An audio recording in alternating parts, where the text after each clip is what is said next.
Magandang gabi po sa inyo lahat. So mga beshi, magluluto po ako ngayon na Chinese pechay with sardines. Here are my sardines. Tukan. Oh, diba? Tukan na ko no. Diba? May English pa eh. Pero mga nakamaukan. And also Chinese pechay. Oh, yan. Marami po siya dahil marami po kaming kakain. At ito naman yung ano niya, pangrekado ng kamatis, bawang at sibuyas. At ito po yung mantika niya. So, magluluto na po ako dito sa kawaling malaki.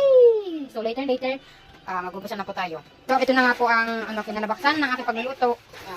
Sardines. Natintayin ko lang ng unti, ng ilang minuto, at lalagay ko po yung Chinese repolyo. Diba?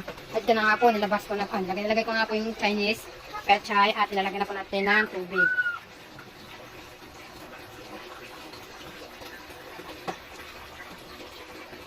Kunti lang para maano.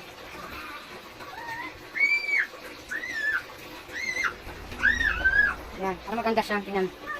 At haluin natin. O, diba? Halo-halo.